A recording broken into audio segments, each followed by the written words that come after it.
pertanyaan berikutnya adalah apa saja yang pernah Bapak buat dan theme park dan film apa saja? Nih, ini kalau dibanyak-banyakin jadi sombong. Tapi oke, yang sederhana aja. Kalau di Indonesia, khususnya di dunia fantasi, sekali lagi saya garis bawahi, saya jarang sekali menyebut nama Dufan. Saya selalu menyebut namanya dunia fantasi. Kenapa? Karena nama theme parknya itu dunia fantasi. Banyak yang nggak tahu. Dufan itu bukan nama theme park. Dufan itu nama maskot.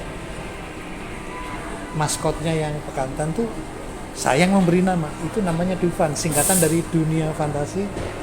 Dufan, tokohnya. Rumahnya dunia fantasi. Nah, temennya cewek itu juga singkatan dari dunia fantasi, Duvi.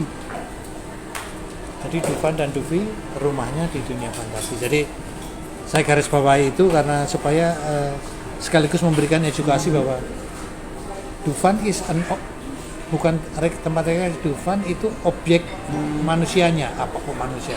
Tokohnya, maskotnya namanya Dufan. Kalau itu dunia fantasi. Yang saya buat di semua yang mengandung animatronik di dunia fantasi tahap pertama itu 100% diproduksi di Pendupa. Jadi tahun 85 kita itu buka namanya Istana Boneka, itu fully animatronik. Istana Boneka kayak catatannya sampai kapalnya, sampai kanalnya bikin sendiri. Jadi bukan beli ya, tidak ada kontraktor. Semua bikin sendiri. Di bengkel yang saya orangnya 350 tahun. Balada Kera. Kemudian era setelah itu ada shooting gallery, yang nembak gerak-gerak itu bikin sendiri. Shooting gallery, kemudian semua games mechanical itu bikin sendiri karena dulu belum ada yang bikin, belum ada yang jual. Bikin sendiri semua. Kemudian setelah itu ada panggung BNI, itu ada sponsorship perusahaan kepada dunia fantasi, kemudian membuat standnya kita isi animatronik juga, itu sampai ada 3 versi.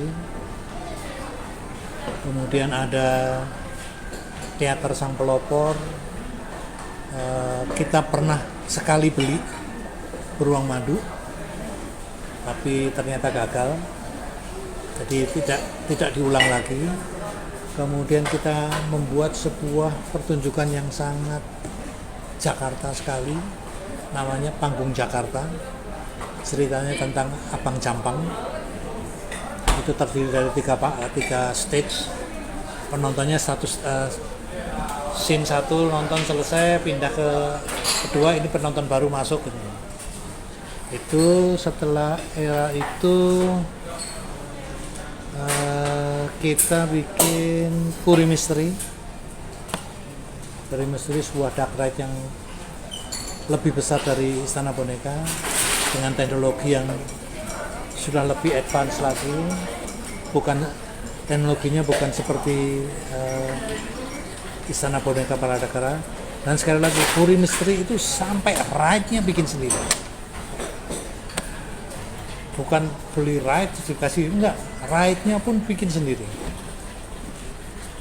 Terus setelah Puri Misteri, Ramasita. Nah, Ramasita itu kita mulai aware bahwa kita membuang waktu terlalu banyak, membuang energi terlalu banyak, membuang uang terlalu banyak untuk research wahananya. Pada waktu kita bikin Ramasita, itu adalah dark ride pertama di mana wahananya beli. Sebelumnya kita bikin sendiri semua. Waduh, ternyata ini setelah komunikasi menjadi lebih gampang. Wah, di Amerika banyak yang bikin ini wahananya. Udah, kita konsentrasi kontennya aja, wahananya beli aja. Saya perahu itu beli aja. Udah pasti nggak macet deh, bikin sendiri kan macetnya. Ganti lagi ini, R&D-nya terlalu buang energi. Ramasita adalah wahana sebuah dark ride di mana wahananya beli jadi, kemudian konten, cerita semua kita bikin 100%. Itu yang saya tanganin pada waktu saya masih megang Pendupa. Setelah itu saya banyak di manajemen. Yang wahana-wahana berikutnya sebetulnya cuma ada baru Perang Bintang ya.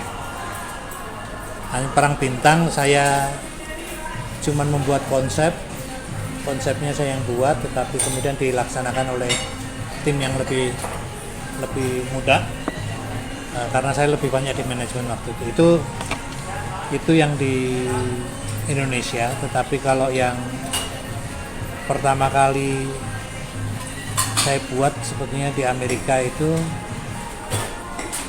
saya ikut kerja di Universal Studio Los Angeles. Ada sebuah pertunjukan di mana live actor kombinasi dengan animatronik dan special effect. Saya bekerja membuat semua set dekornya, kemudian saya membuat patung animatroniknya.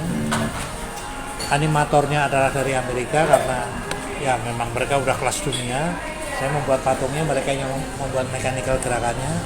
Setnya saya yang buat itu di Universal Studio, kemudian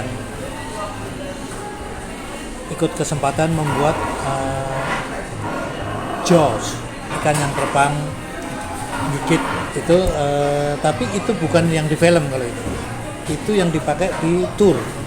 Jadi kalau kita lagi tour naik kereta gitu, kita kelewat jembatan, tiba-tiba jembatannya kayak di film, jembatannya diserbu ikan hiu, jembatannya runtuh, lalu miring, wah orang teriak-teriak, habis itu balik lagi ikannya tenggelam, jalan lagi. Nanti kereta berikutnya digituin juga lah. Saya bikin itu ikannya itu. Kemudian untuk di film itu film King Kong itu, kalau ada film King Kong yang pertama apa tuh judulnya, yang ada si cewek itu di sini terus diangkat gini. Nah itu sebenarnya tangannya cuma segini, tangannya segini segede ini. Si cewek itu duduk di program, direkam pakai green screen, kemudian dikasih backgroundnya nanti diisi kemudian. Jadi belum digital ya, dulu masih namanya chroma key screen hijau, kemudian nanti film lain ditumpang di atasnya tuh. Jadi sistemnya chroma key, belum ada digital. Nah itu saya bikin itu. Nah, itu yang sama saya bikin animatronik di Amerika, di Georgia, Atlanta. Itu sebuah restoran pizza. Pada waktu 83 itu pizza lagi gila-gilaan di Amerika, semua buka pizza. Pizzanya berbeda sama sini, pizzanya yang segede kaki tapi tipis. Itu restorannya besar, di sana ada panggung utama, ada panggung kecil. Panggung kecilnya bisa, terus kemudian layarnya buka, binatang-binatang main musik, nyanyi, menghibur yang makan di restoran. Jadi restoran itu penuh terus karena nungguin itu. Jadi kira-kira 1,5 jam lagi show lagi, jadi udah ganti orang. Dan lebih lucu lagi kalau ada yang ulang tahun, request namanya misalnya Johnny ulang tahun, request lagu ulang tahun. Johnny umurnya berapa, kesenangannya lagu apa. Oke. Pas lagi makan di sana putar, layarnya buka Happy Birthday Johnny, Happy Birthday Johnny. Kalau lagunya Beatles, ya anaknya kesenangannya Beatles, lagunya Beatles yang diputar, dia main gitu. Nah, wah seru, tutup layarnya udah. Makannya selesai, ganti orang, putar lagi. Nah, restoran itu bisa laku karena itu. Nah, saya ikut bikin itu yang pertama di Georgia, Atlanta, Georgia. Itu yang saya buat. Yang selebihnya sudah tidak kontrol saya 100%, tetapi yang lain-lain di tempat-tempat lain itu konsep idenya orang bikin, kemudian kesalahannya minta saya direct, ini salah nih, rubah gini-gini paling begitu. Tapi yang full saya tanganin ya itu. Pertanyaan yang keempat adalah, menurut Bapak, apakah saat ini teknologi animatronik sudah dikalahkan oleh teknologi CGI? Apakah justru animatronik sekarang berkembang menjadi jauh lebih canggih? Jadi gini, animatronik berkembang luar biasa.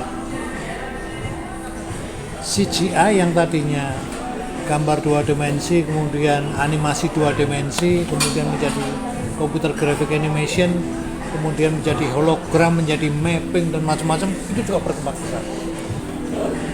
Tapi ternyata perkembangan di dunia ini animatronik masih diperlukan, dengan catatan ya, yang tadi saya bilang di depan. Maksud, tujuan, goalnya jelas dulu. Kapan, kalau tadi pilihannya sedikit, sekarang pilihannya banyak. Kapan pakai mapping, kapan pakai projection, kapan pakai CGI, kapan animatronik diperlukan.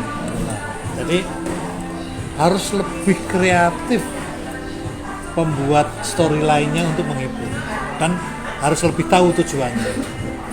Itu yang tapi semuanya berkembang pesat. Sekarang ini animatronik itu bisa, ini kalau begini terus gini bisa, terus ini bisa. Kalau orang yang tidak mengerti teknologi ini di film gini, orang ini padahal bukan. Tetapi jangan kaget, Disney sudah melakukan itu di tahun 64. Jadi industri ini di dunia semua orientasinya Disney. Jadi banyak orang salah Disney itu anak-anak, salah. Pusat teknologi animatronik semua berasal dari Disney. Kalau itu ada cerita tentang robot penelitian Sarko yang membuat robot yang bisa gerakannya macam, itu R&D-nya Disney. Jadi sebegitu jauh mereka eksplorasi teknologinya yang beyond our limit. Ternyata gila ya, gimana mau kita baru mau melangkah satu, dia udah 10 langkah ke depan lagi. Nah, begitu 10 tahun kan 100 langkah. itu garis besarnya. Mungkin kalau ada pertanyaan yang lain atau mau dibantu tanya, kalau Putra mau bantu ngasih pertanyaan boleh juga buat mereka bisa melengkapi.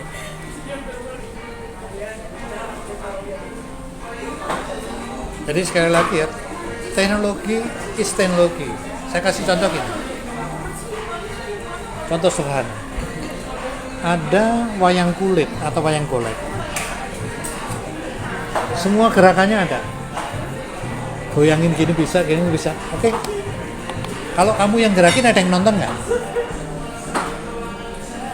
Kalau yang menggerakkan seorang dalang yang ternama, bisa melucu, bisa menghibur, baru ada yang nonton. Itu yang saya bilang tadi. Teknologi is just teknologi. Goalnya adalah mau ngapain teknologi itu dipakai. Jadi sekali lagi, animatronik atau audio animatronik itu adalah sebuah teknologi yang bisa dimanfaatkan, dimanipulasi untuk kepentingan penghiburan. Kalau di industri lain, kalau di industri itu kita tidak sebut audio animatronik, sebetulnya ya mechatronic atau automation atau apapun, karena pergerakannya berulang. Jadi itu garis besarnya. Saya ingin berikan catatan bahwa secanggih-canggihnya robot bisa bergerak apapun, yang lebih canggih yang membuat skenario. Tanpa ada skenario-nya, robot itu nggak ada, ngapain dibikin? Robot dengan gerakan 1000, pertanyaannya lu bikin buat apa?